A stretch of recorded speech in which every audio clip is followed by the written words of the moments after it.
अस्सलाम वालेकुम नाज़रीन, आप देख रहे हैं टैक्स और आप। आज का हमारा मौजू है कैसा होगा बजट 2021। और ये जो मौजू है ये बड़ा अहम है आज, क्योंकि अब बजट आने वाला है और कोविड के बाद से हुकूमत ने जो इक़दाम किए हैं, जो इकॉनमी का पहिया जिस तरह चल रहा है, जिस तरह बिजनेसेस ने स्ट्रगल किया है, उसके बाद जो है एक बड़ी उम्मीद है लोगों को कि ये बजट जो है 2021 में जो आएगा वो रिलीफ बजट होगा, इंसेंटिव बजट होगा। और इसी के साथ हर साल ऐसा होता है कि खदशात भी होते हैं, उम्मीदें भी होती हैं, डर भी होता है। और उम्मीदें तो दम तोड़ जाती हैं, लेकिन खदशात जो हैं वो सच हो जाते हैं, महंगाई की सूरत में, बेरोज़गारी की सूरत में, नामसाइद हालात की सूरत में। और जो लोग होते हैं, आम आदमी होता है, वो रियासत माँ से दूर हो जाता है, क्योंकि उसके एक ज़रूरत ज़िंदगी जो है पूरी नहीं होती। असल में लोगों का इशू ये है कि उनको रोटी मिले, उनको कपड़ा मिले, उनको मकान मिले।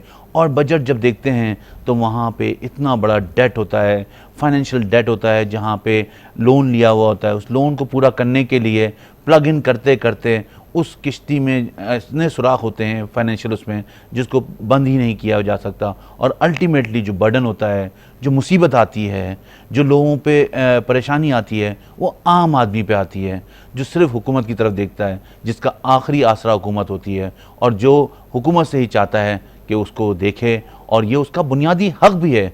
जो पाकिस्तान का आइन है वो कहता है कि हुकूमत की ज़िम्मेदारी है कि आम आदमी की फ़लाह के लिए काम करें। अब ये बजट कैसा होगा ये हम देखेंगे और अपने मेहमानों से बात करेंगे। यहाँ हमें ब्रेक लेना है और अपने मेहमानों से बात करते हैं।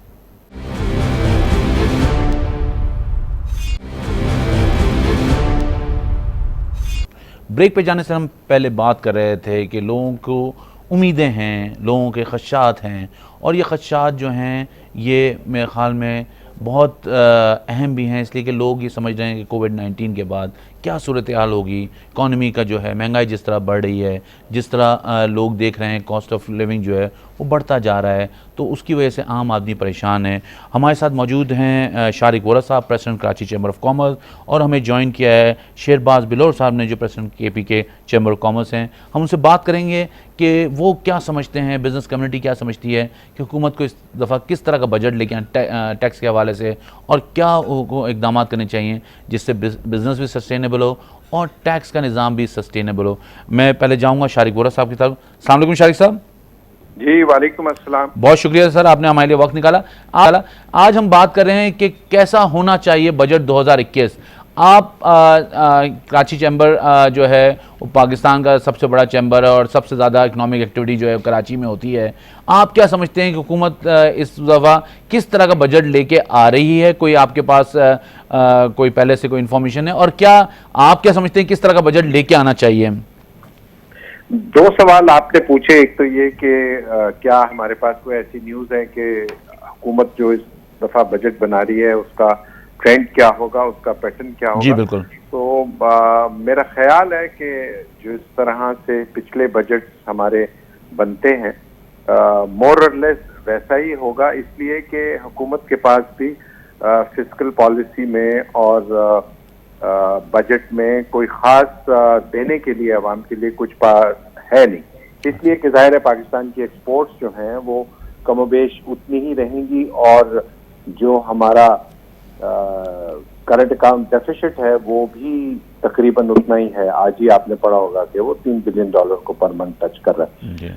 अब हमारी तवक्कात हुकूमत से ये है, और उन तवक्कात की बुनियाद ये है कि हमने जो तजावीज़ दी हैं हुकूमत को कराची चैम्बर में, उसमें सबसे बड़ी तजवीज़ ये है कि जो इकॉनमी है उसको श्रिंक होने से बचाया जाए और उसको इंटेंसिफाई किया जाए, उस इकॉनमी को वाइब्रेंट किया जाए। और उसका तरीका ये है कि आप टैक्स में नए लोगों को लाएं और पुराने लोगों को, जो टैक्स पेयर्स हैं ऑलरेडी, उनको आप बेजा तंग ना करें। वजह यह है कि जब आप जो ऑलरेडी टैक्स नेट में लोग हैं उनको आप अपने टैक्स टारगेट्स जो हैं, रेवेन्यू टारगेट्स, उनको पूरा करने के लिए आप उनको निचोड़ते रहते हैं। शारिक साहब, लेकिन हुकूमत ये कहती है कि हम वजह से भी तंग करते हैं, तो वो कहते हैं ये बेवजह तंग किया जाए, टैक्स के मामले में लोग सेंसिटिव ज्यादा हैं। नहीं, कतन ऐसा नहीं है। देखें, वो सारी इकोनॉमीज जिन्होंने तरक्की की है वो वहां पर तरक्की हुई है, उन कौमों ने तरक्की की है जिनकी जो टैक्स मशीनरी है वो लोगों को फैसिलिटेट करती है। ठीक। पाकिस्तान में नए टैक्स पेयर इसलिए नेट पे नहीं आए कि जो हमारी टैक्स कलेक्ट करने वाली एजेंसीज हैं उन्होंने लोगों को इतना तंग किया है कि जो टैक्स नेट में आए हुए लोग हैं वो उनको कहते हैं कि देखो हम बहुत परेशान हैं, ये लोग बहुत तंग करते हैं, और फिर नोटिस देते हैं और फिर पैसे मांगते हैं, तो लोग इतने खौफजदा हो जाते हैं। ठीक है, चलिए ये तो इस पे हम बात करेंगे, लेकिन आप ये कह रहे हैं कि हमारी एक्सपोर्ट नहीं बढ़ी, तो इसकी क्या वजह है? इसकी वजह कोविड-19 है या इसकी वजह ये है कि हमारी प्रोडक्ट हम उस लेवल की नहीं बना सके कि उसको एक्सपोर्ट किया जा सके, इसलिए कि हमारे जो पड़ोसी मुल्क हैं वहां पे तो एक्सपोर्ट बढ़ रही है, मतलब वो मुसलसल वहां पे इजाफा हो रहा है एक्सपोर्ट में? हमारे पास एक्सपोर्ट करने के लिए बहुत ज्यादा चीजें हैं नहीं। अच्छा। हमारे पास जो 5 एक्सपोर्ट के सेक्टर हैं वो ऐसे सेक्टर्स हैं कि जिनकी एक्सपोर्ट बहुत ज्यादा बढ़ने की कैपेसिटी नहीं है हमारे पास। जब तक हम नई चीजें एक्सपोर्ट करने के काबिल नहीं होंगे, पाकिस्तान की एक्सपोर्ट नहीं बढ़ सकेगी। और जो नए प्रोडक्ट्स एक्सपोर्ट करने के लिए जो स्ट्रैटेजी होनी चाहिए वो स्ट्रैटेजी है नहीं। ना मिनिस्ट्री ऑफ कॉमर्स ने कोई स्ट्रैटेजी दी, ना मिनिस्ट्री ऑफ इंडस्ट्रीज ने कोई स्ट्रैटेजी दी। आप ये कह आज जब स्ट्रैटेजी कह रहे हैं तो आप ये कह रहे हैं कि कंड्यूसिव एनवायरनमेंट नहीं दिया उन्होंने या कोई रोड मैप नहीं दिया? नहीं, रोड मैप ये नहीं दिया कि नई चीजों को एक्सपोर्ट करने के लिए कोई इंसेंटिवाइज करें। आप इंसेंटिव दें लोगों को कि अगर आप कोई नया प्रोडक्ट, कोई नया रेंज, कोई नई चीज एक्सपोर्ट करते हैं तो हुकूमत आपको उस पर ये मराद देगी, ये रिबेट देगी, ये सेल्स टैक्स की छूट देगी, जिससे कि लोगों में जज्बा पैदा हो नई चीजों को एक्सपोर्ट करने का। ठीक। तो अगर इस किस्म की कोई आउट ऑफ बॉक्स गवर्नमेंट के पास स्ट्रेटेजी नहीं है तो वही जो चंद चीजें एक्सपोर्ट होती हैं जिसमें टेक्सटाइल है, चावल है, लेदर गुड्स की एक्सपोर्ट कम हुई है, स्पोर्ट्स गुड की जो एक्सपोर्ट है वो स्टैग्नेंट है। तो हमारे कारपेट का भी बहुत बड़ा एरिया था, कारपेट भी स्टैग्नेंट हो गई है। कारपेट की एक्सपोर्ट तो ऑलमोस्ट पाकिस्तान से खत्म हो चुकी है जी। और उसकी 2 वजूहत हैं। एक तो ये कि कारपेट में हम कंपेटिटिव नहीं है और शायद दुनिया में कारपेट का फैशन भी कम खत्म होता जा रहा है, क्योंकि फ्लोरिंग की जो नई चीजें आ गई हैं उन्होंने कारपेट की एक बहुत बड़ी स्पेस ले ली है। तो जरूरत इस बात की है कि नई चीजें हैं जिसमें कि एक्सपोर्ट की बहुत बड़ी गुंजाइश है, उसको गवर्नमेंट ने कभी कंसिडर नहीं किया, बावजूद इसके कि कराची चेंबर ने बेशुमार तजावीज़ पिछले कई सालों में दी, लेकिन मिनिस्ट्री ऑफ कॉमर्स के पास एक्सपोर्ट बढ़ाने के लिए टाइम नहीं है। ठीक है, आपकी बात बिल्कुल वाजे आ गई है। मैं आपके पास वापस आऊँगा, ज़रा मैं शहबाज बिल्लोर साहब के पास जाऊँ, KPK चैम्बर ऑफ कॉमर्स। अस्सलाम वालेकुम। वालेकुम सलाम। बहुत शुक्रिया, आपने हमारे लिए वक्त निकाला। हम बात कर रहे हैं कि कैसा होना चाहिए बजट 2021, तो KPK के इन्वायरमेंट के हिसाब से और पाकिस्तान के ओवरऑल इन्वायरमेंट के हिसाब से आप क्या समझते हैं कि हुकूमत को इस साल क्या बजट में ऐसी अमेंडमेंट्स लानी चाहिए या क्या ऐसे बजट के डॉक्यूमेंट होना चाहिए जिससे बिजनेसमैन और आम आदमी दोनों फैसिलिटेट हों? देखें जी, सबसे पहले तो जैसे कि आपको पता है कि इन्फ्लेशन की आपने खुद बात की है, कीमतें आपको पता है डबल हो गई है। ये सिर्फ आवाम को नुकसान नहीं पहुंचाती बल्कि ये बिजनेसमैन को भी नुकसान पहुंचाती है, क्योंकि कॉस्ट ऑफ बिजनेस जो है वो बढ़ता जाता है। फिर उसके अलावा फूड पे जो इन्फ्लेशन है वो तकरीबन कोई 25% बढ़ चुकी है। तो हमें जो जरूरत है जी, अभी पाकिस्तान के लिए इकोनॉमिक ग्रोथ की जरूरत है, जो पहले नजर आती थी लेकिन पिछले साल हमारे अंदाजे के मुताबिक तो नेगेटिव थी, लेकिन गवर्नमेंट कह रही थी कि 1.4% जो है इकोनॉमिक ग्रोथ हुई है। अब ग्रोथ कहाँ हुई है, कैसे हुई है, वो हमें नहीं पता कि बैलेंस ग्रोथ हो रही है, पूरे मुल्क में ग्रोथ हो रही है या सिर्फ पंजाब और सिंध में ग्रोथ हो रही है। क्योंकि KP और बलूचिस्तान की ग्रोथ जो है उस हिसाब से नहीं हो रही। जिस जाहिर बात है, इन्वेस्टमेंट कम है, वॉर ऑन टेरर के मसले थे और चंद मसले थे जिसकी वजह से ग्रोथ नहीं हो सकी जितनी कराची और पंजाब में हुई है। नहीं तो आप क्या समझते हैं, जो गवर्नमेंट ने कंस्ट्रक्शन इंडस्ट्री का इंसेंटिव दिया था, जो एक पैकेज लेके आए थे और उसके साथ अलाइड इंडस्ट्री थी, तो वो उठ नहीं सकी, वो सही रिस्पांस नहीं आ रहा वहां पे? देखिए जी, बात ऐसी है कि ग्रोथ वो जो कंस्ट्रक्शन इंसेंटिव उन्होंने दिया है वो तो बहुत अच्छा है जी, काफी इंडस्ट्रीज को इसमें फायदा हो रहा है। लेकिन ये भी आपने देखना है कि बलूचिस्तान में कितनी इंडस्ट्री मौजूद है और KP में कितनी इंडस्ट्री मौजूद है, कितनी और इसको हम बढ़ा सकते हैं। जैसे शारिक बोड़ा साहब ने कहा है कि कोई रोड मैप नहीं है, ना मिनिस्ट्री ऑफ कॉमर्स की, ना मिनिस्ट्री ऑफ इंडस्ट्रीज की। तो तो इन्वेस्टमेंट टू जीडीपी रेशियो जो है बांग्लादेश जैसे मुल्क में भी 25% पे पहुंच गई और हमारे पास जो है वो 15% है। जी हाँ। लोकल इन्वेस्टर भी आपका इन्वेस्ट करने के लिए तैयार नहीं है, क्योंकि जो आपकी टैक्स पॉलिसी और जो सिस्टम है इतना कॉम्प्लिकेटेड है, इतनी अनोमलीज है इसमें कि कोई आने ही नहीं चाहता। एक नेशनल टैक्स लॉ जो है वो अगर हम बनाए हुकूमत के साथ मिलके तो इसमें काफी बेहतरी आ सकती है। जी, तो आप ये कह रहे हैं कि कोई कंसेंसस बैठ के स्ट्रैटेजी बनानी चाहिए जो कि नहीं है, और अगर वो नहीं होगी तो कोई मतलब कोई फ्रूटफुल रिजल्ट नहीं आएगा इस बजट का भी, और कोई ऐसी उम्मीद ना रखें लोग। जी बिल्कुल, जैसे उन्होंने टैक्स बेस ब्रॉडन करने की बात की है वो भी बहुत जरूरी है। उसके अलावा टैक्सेस चार्ज किए जा रहे हैं। अब फॉर एग्जांपल इनडायरेक्ट टैक्सेस जो एडवांस में ये लोग ले लेते हैं यूटिलिटी बिल्स पे, ये भी बहुत ज्यादा है।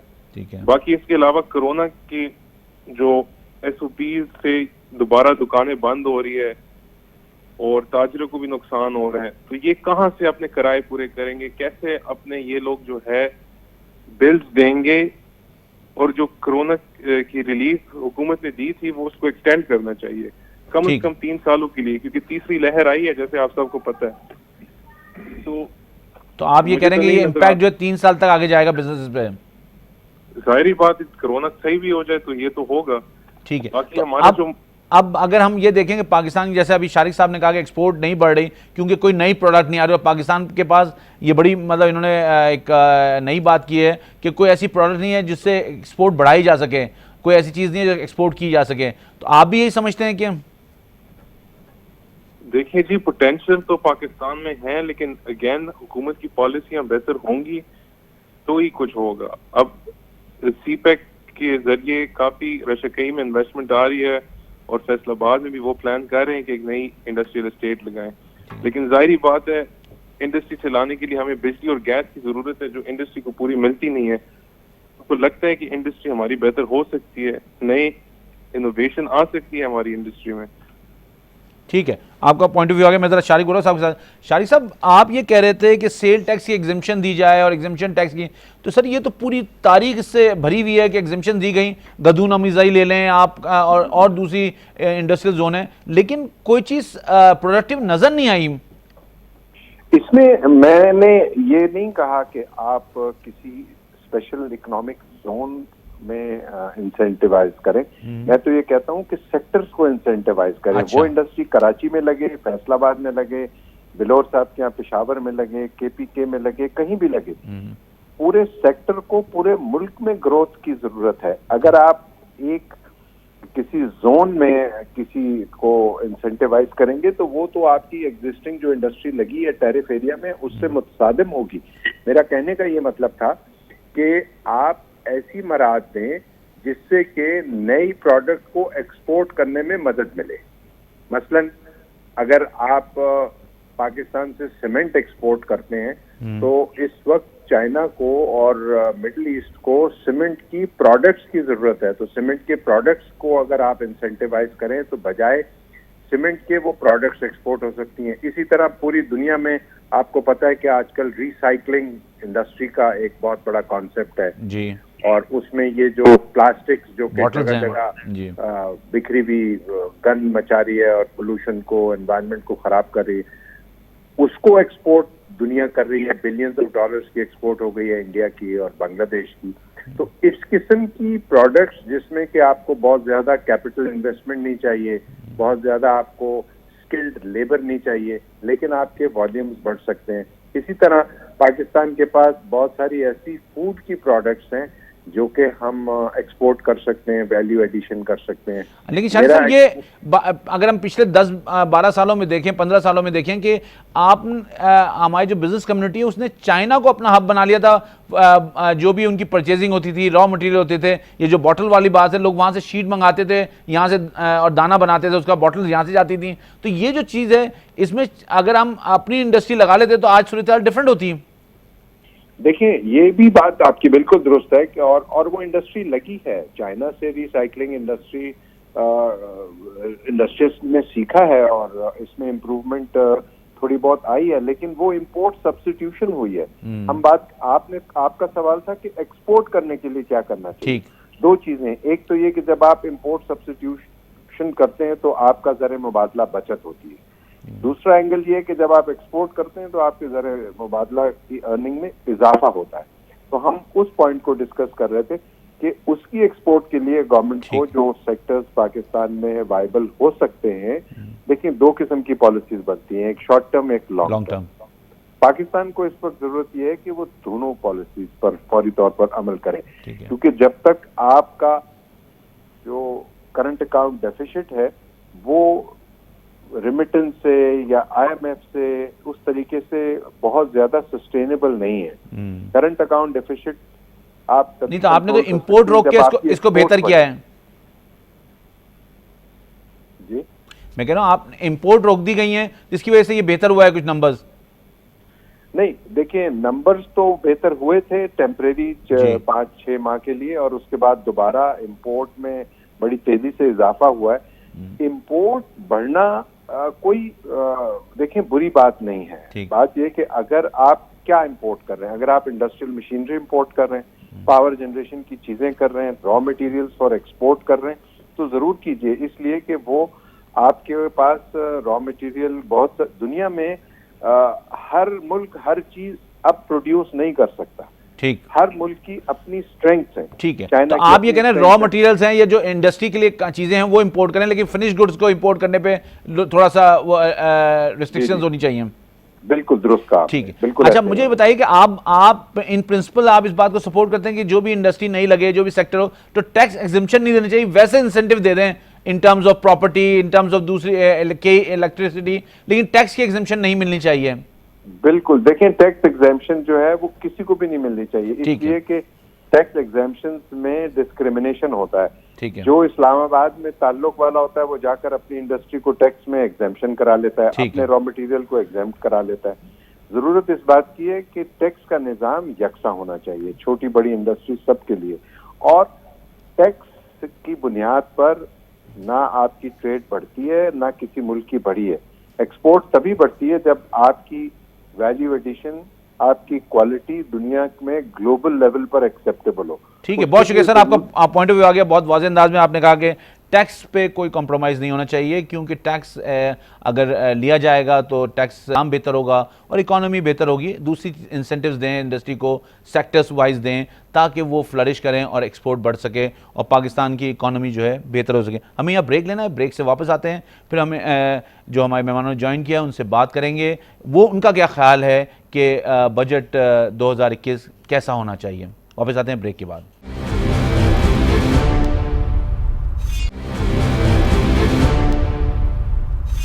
ब्रेक पे जाने से पहले हम बात कर रहे थे कराची चैम्बर से और KPK चैम्बर से, और उन्होंने के रिप्रेजेंटेटिव ने बड़े वाज़ेह अंदाज में बताया कि वो समझते हैं कि हुकूमत को सेक्टर वाइज इंसेंटिवाइज करना चाहिए और उनको मराद देनी चाहिए ताकि इंडस्ट्री सस्टेनेबल हो और एक्सपोर्ट बेहतर हो सके। लेकिन वहाँ कराची चैम्बर में शारिक वोरा साहब ने कहा कि जी हम टैक्स एग्जम्पशन की बात नहीं करते, लेकिन दूसरी तरीके से उनको इंसेंटिवाइज करें ताकि इंडस्ट्री जो है, जैसे हमारे पड़ोसी मुल्कों में है वहाँ पे ग्रोथ बढ़ रही है, एक्सपोर्ट बढ़ रही है, इसी तरह पाकिस्तान में भी एक्सपोर्ट बढ़े और इंडस्ट्री सस्टेनेबल हो। हमें ज्वाइन किया है तारिक मिसबा साहब ने, जो प्रेसिडेंट हैं लाहौर चैम्बर के, और हमारे साथ मौजूद हैं शफकत हुसैन साहब, जो प्रेसिडेंट हैं एबटाबाद चैम्बर ऑफ कॉमर्स के। मैं पहले जाऊँगा तारिक मिसबा साहब के। अस्सलाम वालेकुम तारिक साहब। जी अस्सलाम वालेकुम जी। तारिक साहब बहुत शुक्रिया, आपने हमारे लिए वक्त निकाला। आज हम बात कर रहे हैं कि बजट 2021 कैसा होना चाहिए। अभी जो सूरत हाल कोविड से निकले हैं, अभी तो शायद हम स्ट्रगल ही कर रहे हैं, लेकिन इकॉनमी की जो सूरत हाल है, जो महंगाई की सूरत हाल है, इन सब चीज़ों को देखते हुए आप क्या समझते हैं as a business community representative कि हुकूमत को किस तरह का बजट लेके आना चाहिए? सर, बजट में तो बहुत ज़्यादा तहफ़्फ़ुज़ात हैं और सारे चैम्बर्स हम लोग तकरीबन एक ही नोट के ऊपर हैं, बिकॉज इंडस्ट्री चाहे पेशावर में हो, चाहे कराची में हो, चाहे लाहौर में हो, इंडस्ट्री और ट्रेडर्स के मसाइल सबके सेम ही हैं। मेन मसला ये है कि जो टैक्स पेयर हैं हम लोग, जो जितने भी हैं पाकिस्तान में 12 लाख 14 लाख टैक्स पेयर हैं, गवर्नमेंट को ऑन बोर्ड हमें लेना चाहिए साथ पॉलिसी बनाने से पहले। गवर्नमेंट पॉलिसीज बना देती है, उसके बाद हम जाके इस्लामाबाद बैठ के उनसे लड़ते रहते हैं इन बातों के ऊपर। पहली बात तो ये, जब बजट बनता है हमारे से प्रपोजल ले लेते हैं, लेकिन इस्लामाबाद बुला के जो बड़े चैम्बर्स हैं और जो बाकी चैम्बर्स हैं, हमारे फेडरेशन हैं, उनको साथ बैठाना चाहिए और साथ बैठ के बात करनी चाहिए। दूसरी बात सर, मेरे ख्याल में जीरो रेटिंग सेक्टर्स के ऊपर इनको देखना चाहिए। जीरो रेटिंग सेक्टर्स जो मराद देती है गवर्नमेंट जीरो रेटिंग सेक्टर्स को, उनमें और सेक्टर्स को इन्वॉल्व करना चाहिए जिसमें फार्मास्यूटिकल, राइस और इंजीनियरिंग सेक्टर है। टेक्सटाइल अगर आप वर्ल्ड वाइड देखें, टेक्सटाइल का मेरा भी काम था, टेक्सटाइल के अगेंस्ट नहीं हूँ, textile 6% of the total world trade, engineering sector 56% है टोटल ट्रेड का। अब फार्मास्यूटिकल को अगर आप देखें तो $1 बिलियन एक्सपोर्ट पे चली गई है। अगर आप राइस को देखें 2 बिलियन पे चली गई है। तो जीरो रेटिंग सेक्टर में और लोगों को भी इंडस्ट्रीज को लेके आना चाहिए। बिजली की कीमतें जिस तरह बढ़ रही हैं उनको देखना चाहिए, उसमें एक्सपोर्ट सेक्टर बड़ा इफेक्ट होता है। हमारे जो रॉ मटेरियल्स पाकिस्तान में नहीं मैन्युफैक्चर होते हैं उनका जो आरडीज और 2% इनका एक्स्ट्रा इनकम टैक्स लगा हुआ है, 2% आरडीज खत्म करनी चाहिए रॉ मटेरियल्स पे जो पाकिस्तान में मैन्युफैक्चर नहीं होते।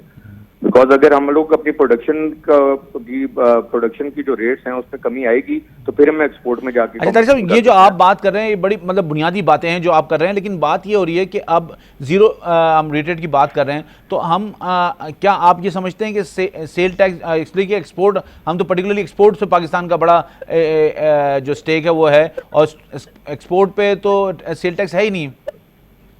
नहीं सर, मैं एक्सपोर्ट पे सेल टैक्स की बात नहीं कर रहा। मैं बता रहा हूँ जो हमारे रॉ मटेरियल्स इंपोर्टेड हैं जो पाकिस्तान में मैन्युफैक्चर नहीं हो रहे, हम रॉ मटेरियल्स इंपोर्ट करके जिसपे आरडीज लगी हुई हैं 30-30%, 35%। हाँ मेरे ख्याल में वो तो बिल्कुल सही जो पाकिस्तान में फिर सर मैन्युफैक्चर करके एक्सपोर्ट करती है ना। ठीक है, तो मैं जो रॉ मटेरियल पाकिस्तान में बन रहा है उसकी बात नहीं कर रहा। जो पाकिस्तान में नहीं बनते उन पे तो रेगुलेटरी ड्यूटी नहीं होनी चाहिए। नहीं, बिल्कुल नहीं होनी चाहिए, बिल्कुल सही बात है।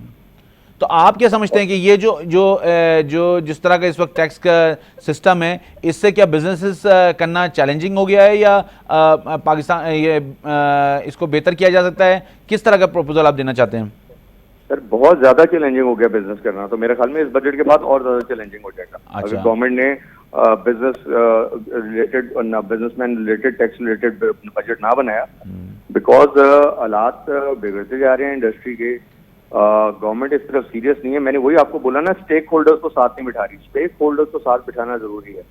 बजट पर प्रपोजल तो हम सारे चैम्बर्स दे देते हैं, फेडरेशन भी दे देती है, एसोसिएशन भी दे देती हैं, लेकिन इस्लामाबाद में बैठ के कॉन्फ्रेंस करें, चैम्बर्स के सदरों को बुलाएं, एसोसिएशन के सदरों को बुलाएं, जो जिस सेक्टर से है उसके साथ बैठ के उसकी प्लानिंग करके उसके ऊपर टैक्सेशन लगाएं। अच्छा, आप क्या समझते हैं पाकिस्तान में इकोनॉमी का बुनियादी मसला डॉक्यूमेंटेशन है या टैक्सेशन है?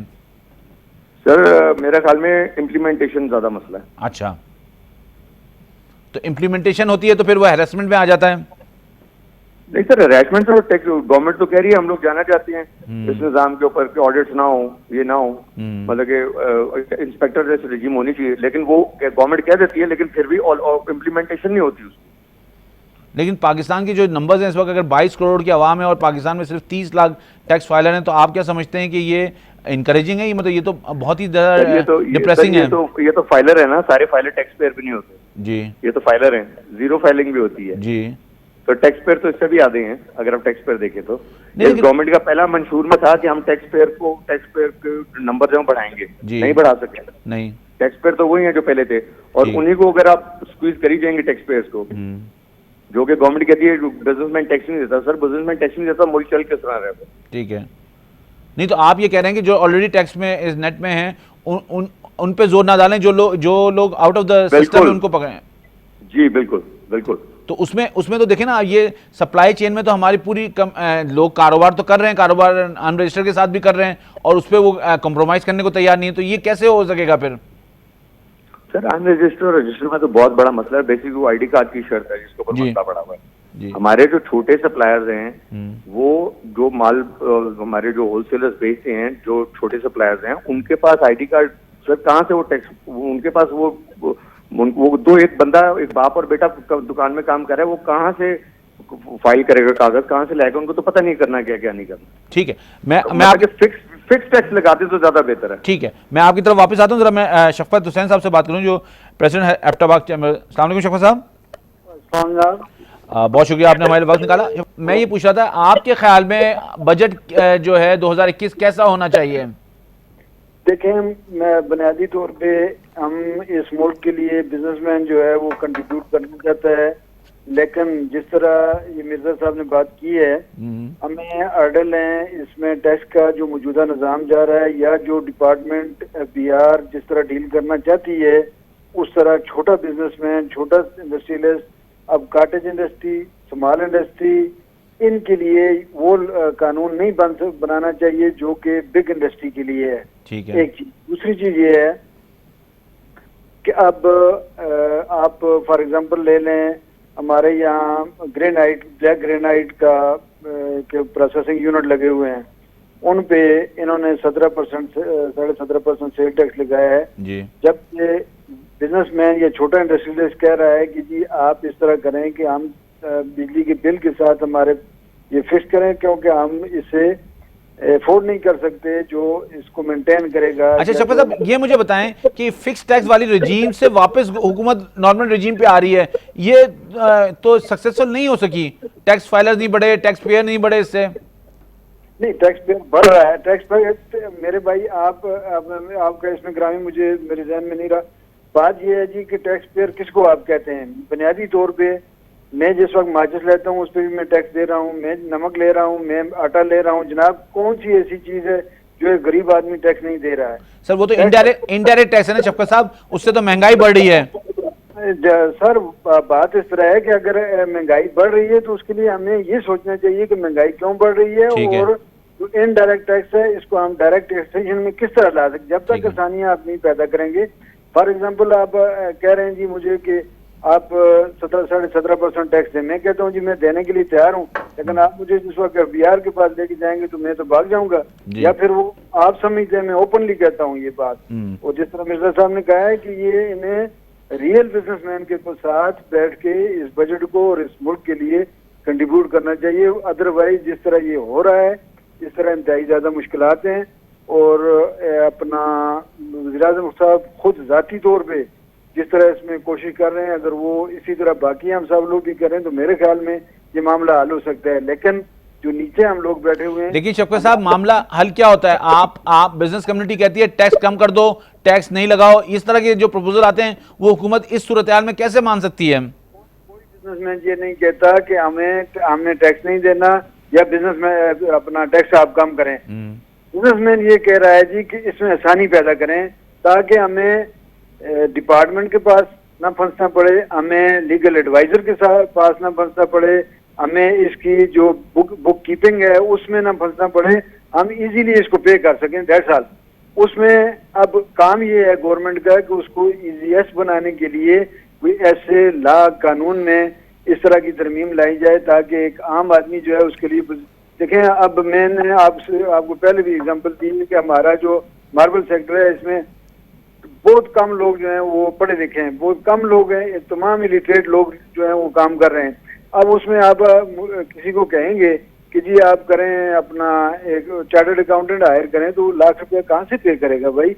एक दूसरी चीज ये है जी कि जिस तरह यूटिलिटीज के अब रेट्स इतने बढ़ गए हैं कि आम छोटी ये जो बात है आप ये कह रहे हैं कॉस्ट ऑफ डूइंग कम करें, वो तो अपनी जगह सही बात है, लेकिन बात ये है कि टैक्स तो लगेगा, चाहे फिक्स टैक्स लगे चाहे नॉर्मल टैक्स लगे, टैक्स तो लगेगा। इसमें यह है कि फिक्स में जो छोटा इंडस्ट्रियलिस्ट है वो इसलिए आसानी महसूस करता है कि हमें किसी के पास जाना नहीं है, हमने जाना है जिस तरह हम यूटिलिटी बिल जमा करवा देते हैं, साथ ये बिल भी उसी में आ जाता है, हम वहाँ जमा करवा देते हैं। हमें डायरेक्ट टैक्सेशन से या इनडायरेक्ट से कोई फर्क नहीं पड़ता, टैक्स हम दे रहे हैं। लेकिन हम अपना छोटा इंडस्ट्रियलिस्ट, छोटा बिजनेस में ये कहता है जी कि हमारे लिए आसानियां पैदा की जाएं। उस अपना हवाले से हमने गवर्नमेंट से गुजारिश भी की है, लेकिन चूंकि गवर्नमेंट लेवल तक ये बात हमारी जाती नहीं है। अगर जाती है तो उस पर जो अमल दरामद करवाने वाले लोग हैं वो इसको अपना उस तरीके से नहीं ले रहे हैं कि ताकि ये चीजें जो है किसी न किसी वाले से हल हो सकें। तो आप तो शायद आपकी आज प्रोग्राम की तवज्जो से आवाज जा सके वहां तक, लेकिन बात ये हो रही है कि जो एबटाबाद के इंडस्ट्रियलिस्ट हैं, जो भी वहां पे इंडस्ट्री है, तो वो इंडस्ट्री जो है वो उसको और क्या मरा चाहिए? सेक्टर वाइज बनना, हुकूमत की सपोर्ट ठीक है अगर फिक्स टैक्स कर दिया जाए तो? देखें, या फिक्स हो या डायरेक्ट टैक्स हो उसका कोई फर्क नहीं पड़ता, ठीक है। लेकिन छोटा इंडस्ट्रियलिस्ट जो है या छोटा बिजनेसमैन जो है वो ये कह रहा है जी कि हमें एक चीज जो है उसमें आसानी पैदा की आप ये कह रहे हैं कि आपकी ना ऑडिट हो, आपका return as it is accept कर लिया जाए, ना आपको कहीं कोई तकलीफ ना हो आपको इस बारे में कंप्लायंसेस में? ये नहीं कह रहा भाई, मैं कह रहा हूँ मेरी ऑडिट भी हो, मुझे चेक भी करें, लेकिन उसका तरीकाकार आसान बनाए ताकि मुझे दफातर के, मुझे लीगल एडवाइजर के और इन चीजों में पैसे न देखें ना, एक आम जो अपना छोटा बिजनेसमैन है, छोटा इंडस्ट्रियलिस्ट है, वो इसमें लीगल एडवाइजर को कितनी पे कर रहा है? ये नहीं, वो आपको पता है? देखिए, वो तो आपकी बात आ गई, वाजे हो गई, लेकिन जो आपके एरिया से, आपके जहां आपका चैम्बर है एबटाबाद से, वहां से एक्सपोर्ट होती हैं चीजें?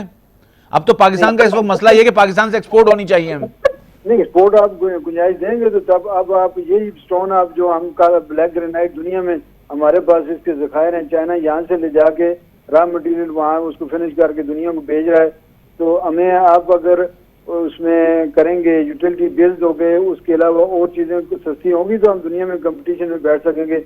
इंडिया ने ढेर लगाए हुए है और हमारे पास वो वसाइल ही नहीं है कि हम उसको एक्सपोर्ट करें। हम तो कहते हैं कि हमें वो मराद, थोड़ी बहुत मराद, ताकि मुल्क के लिए हम कुछ कर सकें। अच्छा, आज जो कंस्ट्रक्शन इंडस्ट्री को पैकेज दिया है, इसी तरह का आप बिजनेस मतलब इंडस्ट्रियल सेक्टर के लिए भी कोई पैकेज चाहते हैं?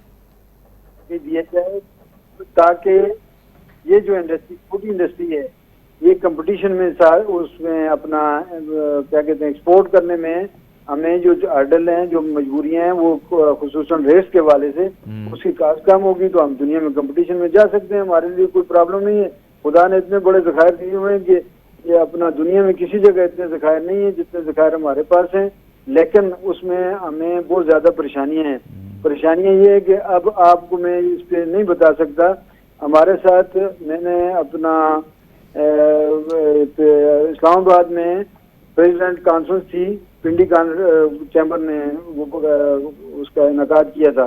उसमें इशरत हुसैन साहब को ये मैंने सामने खड़े होकर कहा, मैंने कहा जी आप ग्राउंड पे आएं और ग्राउंड के लिए IAF की एक कमेटी बनाएं ताकि लोगों के मसाइल देखें, अदरवाइज ये छोटी इंडस्ट्री जो है या कॉटेज इंडस्ट्री आपकी खत्म हो जाएगी। लेकिन कौन सुनता है? ये तो कोई नहीं सुनता। अब आगे बजट आ रहा है और हमें पता है कि उस बजट में जो कुछ हमने तजावीज दी हैं, हमने बजट के लिए तजावीज हमसे मांगी गई हैं, हमने ठीक दी है, हैं। ठीक है। तो आप ये कह रहे हैं कि ग्राउंड रियलिटीज को देखें, वहां पे आएं और वहां पे बहुत पोटेंशियल है और एक्सपोर्ट भी हो सकता है, लेकिन वहां पे इंसेंटिवाइज करें ताकि इंडस्ट्री जो है वहां से फ्लरिश करे। और आप ये कह रहे हैं कि छोटे जो इंडस्ट्रीज हैं उनको फिक्स टैक्स में लेके आया जाए।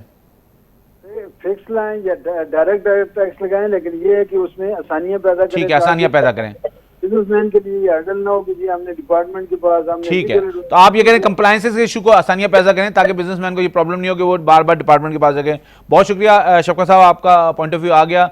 नाज़रीन, आपने देखा हमारे साथ इस वक्त जो चैम्बर ऑफ कॉमर्स के रिप्रेजेंटेटिव मौजूद थे, उन्होंने अपना मौक़िफ़ बड़े वाज़ेह तौर पे बताया। उन्होंने कहा कि हुकूमत को चाहिए कि ग्राउंड रियलिटीज़ को देखें, जो हमारे मसाइल हैं ग्राउंड पे उनको आके देखें और उसके हिसाब से स्ट्रैटेजी बनाएं और हमें उसके हिसाब से इंसेंटिव दें। टैक्स देने को वो तैयार हैं, लेकिन वही कह रहे हैं कि कंप्लाइंसेस की जो कम्बरसम प्रोसेस हैं उससे वो घबराते हैं। वो कहते हैं कि टैक्स फिक्स कर दिया जाए ताकि हम आसानी से टैक्स दे सकें। वहाँ पे उनके कुछ लिटरेसी के भी मसाइल हैं, लेकिन वो ये कह रहे हैं कि हम टैक्स देना चाहते हैं। और ये जो चीज़ है, ये अच्छी उम्मीद है और ये उम्मीद जो है ये पाकिस्तान को आगे लेके जाएगी और यही उम्मीद जो है पाकिस्तान को सस्टेनेबल बनाएगी। मेरे ख्याल में ये जो बात आज हम लोगों ने की है कि टैक्स जो है वो किसी तौर पे उस पर कॉम्प्रोमाइज़ नहीं हो, ये बहुत वाज़ेह बात है और हुकूमत को चाहिए कि सेक्टर वाइज और इंडस्ट्री वाइज जो है वो इंसेंटिव्स दें ताकि इंडस्ट्री फ्लरिश करे और पाकिस्तान की एक्सपोर्ट बढ़े। हमें यहाँ प्रोग्राम अपना क्लोज़ करना है। हम एक और सेशन में भी करेंगे, एक अगला प्रोग्राम भी करेंगे इस हवाले से, और फिर हम दूसरे चैम्बर से भी बात करेंगे कि उनका क्या मौक़िफ़ है कि ये जो बजट आने वाला है ये वो क्या समझते हैं कि बजट 2021 कैसा होना चाहिए। इस बात के साथ मुझे इजाज़त दी है। अल्लाह निगहबान।